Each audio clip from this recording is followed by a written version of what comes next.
Bonjour les Capricornes, c'est à vous, nous sommes partis pour votre guidance sentimentale pour le mois de mai. Je vais tirer les cartes devant vous et nous ferons ensuite la lecture tous ensemble.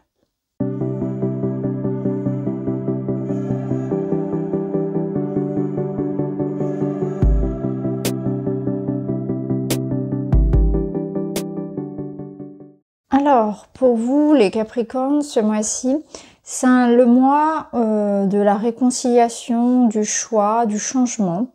Il y a une évolution ici qui se passe. Il y a une surprise qui nous arrive. On a cette sensation que les choses sont en train finalement de prendre la bonne voie. On va vers la bonne voie ici.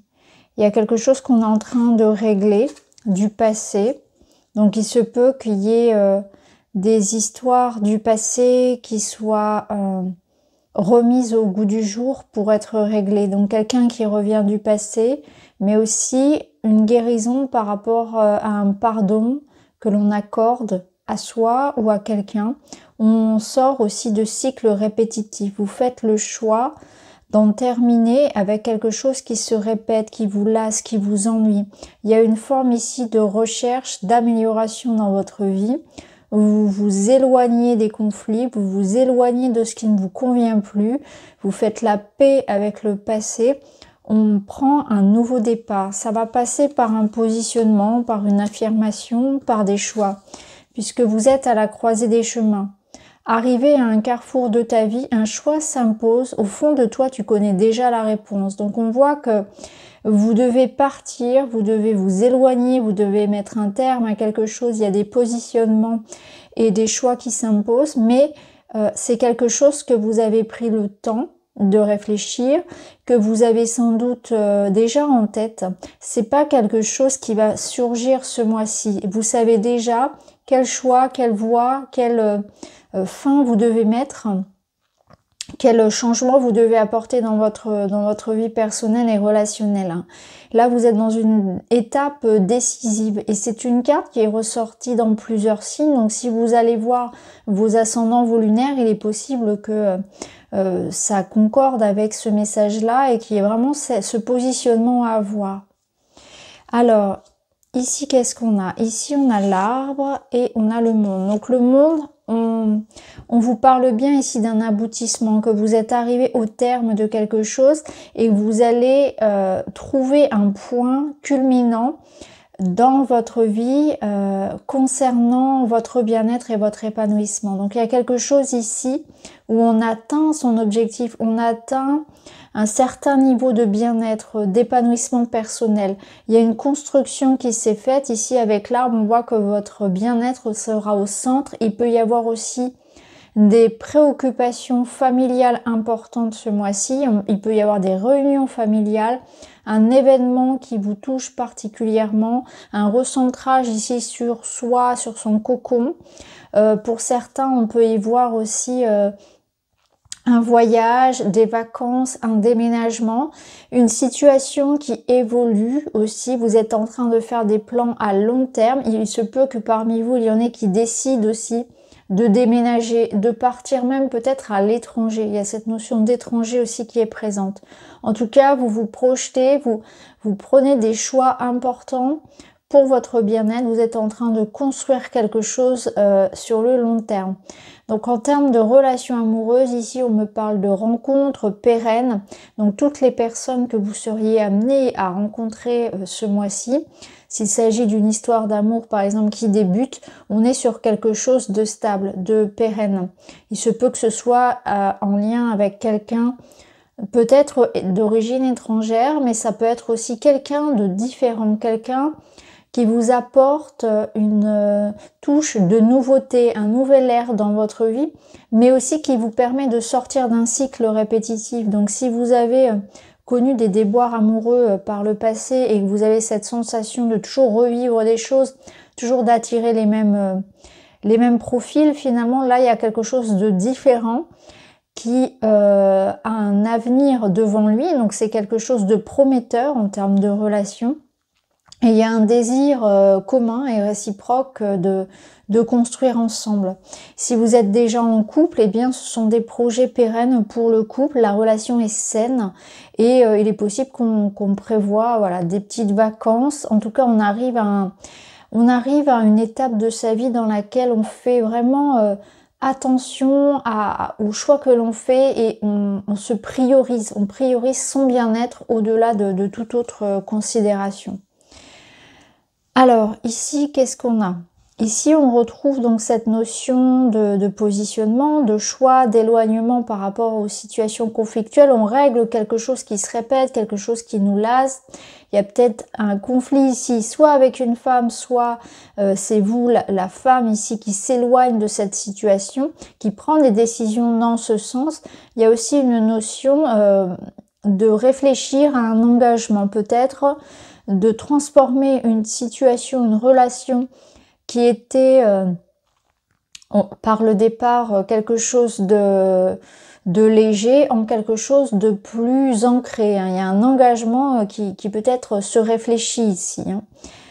Hein. Ce qu'on peut dire aussi, c'est qu'avec le fouet, on fait un grand ménage dans sa vie. Donc on se positionne, ça renforce exactement ce que je vous disais tout à l'heure. Alors ici, nous avons quoi? Nous avons le cœur orage, le cœur coton et le cœur de lierre. Donc on voit que c'est un mois pour comprendre, pour analyser une émotion. Il y a une colère, il y a une émotion qui n'est pas exprimée. Vous allez prendre le temps de réfléchir comment mettre les mots dessus, comment l'exprimer, comment vous libérer de cette sensation. Il y a quelque chose qui n'est pas satisfaisant ici et on l'a vu, on se positionne, on s'éloigne, on règle un conflit, on guérit, on pardonne. Il y a quelque chose qui est rétabli, une harmonie. Avec le cœur coton, on va mettre plus d'écoute et de compassion, mais il y a plus de douceur. Donc cette douceur que l'on ramène sur une colère, forcément, ça va nous parler de se pardonner, de pardonner à quelqu'un, de se réconcilier, que la vie va être beaucoup plus douce et que les événements que vous allez vivre sur le mois de mai vous apportent plus de bienveillance, plus de bien-être dans votre vie. Donc ça conforte ce qu'on a déjà vu. Ici, on nous parle de ne pas laisser traîner les choses. On nous parle de prendre les décisions qui s'imposent, de parler, de communiquer, de faire un premier pas, de régler une situation qui ne vous convient pas, de se guérir, de prendre soin de soi, de ses blessures, de son corps physique, de ne pas laisser traîner un conflit. Donc là, il y a une invitation à comprendre ce que cette émotion vient vous dire, à comprendre les messages de votre corps, à entreprendre un dialogue avec quelqu'un si le dialogue est rompu, à régler toute situation conflictuelle et négative qui pourrait vous entourer. Là, on vous dit c'est pas le moment d'être dans la passivité, de laisser les choses se faire par elles-mêmes. Il faut prendre les devants, il faut agir, il faut prendre en main votre destin. Il faut prendre en main tout ce qu'il y a à régler dans votre vie et il faut y remettre de la douceur, de l'écoute. Il faut chercher à comprendre ce qui se passe dans la relation. Il faut chercher à comprendre l'autre aussi. Donc il y a une notion d'assertivité et de bienveillance dans la communication. Mais c'est surtout quelque chose que vous devez comprendre par rapport à vous-même. Il y a cette espèce de ménage que vous faites et s'il y a une situation qui vous met en colère, qui vous rend triste, qui ne vous satisfait pas, vous allez chercher à sortir de ça, à vous extraire de tout ça, puisqu'on l'a vu, votre bien-être physique et mental, émotionnel sera important. Alors là, on a cette notion de séduction, de surprise et du passé. Donc on peut le lire comme le retour d'une personne du passé. Il peut y avoir un retour de flamme ici dans le couple. Hein. Voyez, le fait de parler, le fait de régler une situation, de mettre des mots sur ce que l'on ressent, d'être à l'écoute de l'autre, ça va ramener cette réconciliation, ce renouveau. On rallume la flamme avec son partenaire. Il se peut que ce soit le retour d'un ex. Il se peut aussi qu'il y ait quelque chose qui s'achève. Vous tournez une page dans votre vie, on l'a vu. Et vous avez envie eh bien, de prendre plus soin de vous, de plaire, de vous permettre beaucoup plus de choses aussi. Donc il y a une notion de surprise, de cadeau de la vie. Donc il se peut que voilà, quelqu'un vienne vous faire une déclaration, qu'il y ait une jolie rencontre, qu'il y ait une réconciliation, qu'il y ait beaucoup plus d'attention aussi dans le couple, plus d'écoute et de compassion. Mais c'est aussi l'idée que vous prenez conscience de l'importance de vous satisfaire aussi vous-même, d'être à l'écoute de vous-même. Donc ce cadeau, ça peut être quelque chose d'extérieur à vous-même, mais ça peut être aussi quelque chose que vous décidez de vivre. Vous décidez de vivre votre rêve, vous décidez de concrétiser quelque chose, de prendre soin de vous émotionnellement. Alors avec la séduction, on voit que vous aurez envie de plaire, on voit que vous serez sollicité. Donc il y a forcément ici de belles rencontres qui sont à venir sur ce mois. Et il y a aussi un événement inattendu. Donc il se peut qu'il y ait une belle surprise qu'on vous fasse, un cadeau, qu'il soit concret ou pas, quelque chose de l'ordre de la communication, un message, quelque chose du passé que l'on règle aussi. C'est aussi un cadeau que vous vous faites à vous-même, de prendre soin de vous, d'être à l'écoute de vos émotions et de vous... peut-être pour certains d'avoir envie de changement aussi physique, hein, de reprendre en main son physique. Il y a cette notion-là. Là, on parle vraiment aussi de... Vraiment la présence de l'ex est très présente. Donc on voit que pour certains, c'est vraiment reprendre une relation avec quelqu'un. Donc ça me parle encore une fois de réconciliation, de retour d'un ex. Il y a une envie aussi de se reséduire, de raviver peut-être quelque chose. Hein.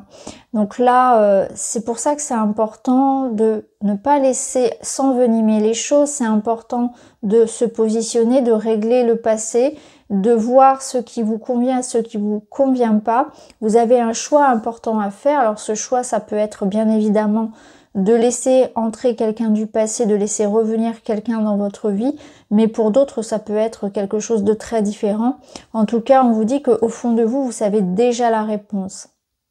Alors ici, on vous parle de responsabilité et de paix intérieure. Je suis seule responsable de ma paix intérieure, plus de courses effrénées de peur que tout nous échappe. Le grand saut dans l'inconnu peut être effrayant mais salutaire pour affronter les peurs, les blessures du passé, c'est la clé de la libération. Bon bah ça rejoint ce que je viens de vous dire ici, hein, il n'y a plus de peur, on affronte une situation du passé, on se guérit du passé, donc on pardonne, on se pardonne, on libère de l'émotion, on met des mots aussi qui sont des clés de compréhension sur ce que l'on ressent au fond de soi pour pouvoir se libérer. Il y a quelque chose d'un point de vue aussi peut-être énergétique où on change son énergie, ses vibrations, ce qui fait qu'on va attirer aussi à soi de nouvelles personnes, de nouvelles possibilités. Le grand saut dans l'inconnu peut être effrayant mais salutaire pour affronter les peurs et les blessures du passé. Donc là, on vous dit que vous êtes seul responsable de votre paix intérieure parce que c'est aussi la prise de conscience que l'autre ne viendra pas me sauver, que l'autre n'est pas là pour me guérir et que cette guérison ici, finalement, que j'attends, ce bien-être, c'est à moi de le construire. Je dois d'abord faire ce travail sur moi, être bien avec moi, prendre soin de moi, m'aimer, faire ce travail d'acceptation pour pouvoir être en paix dans mon relationnel avec les autres ensuite. Donc voilà pour vous, amis Capricorne, pour ce mois de mai. N'hésitez pas à me dire en commentaire si ça vous parle. Je vous embrasse, je vous remercie et je vous dis à très vite.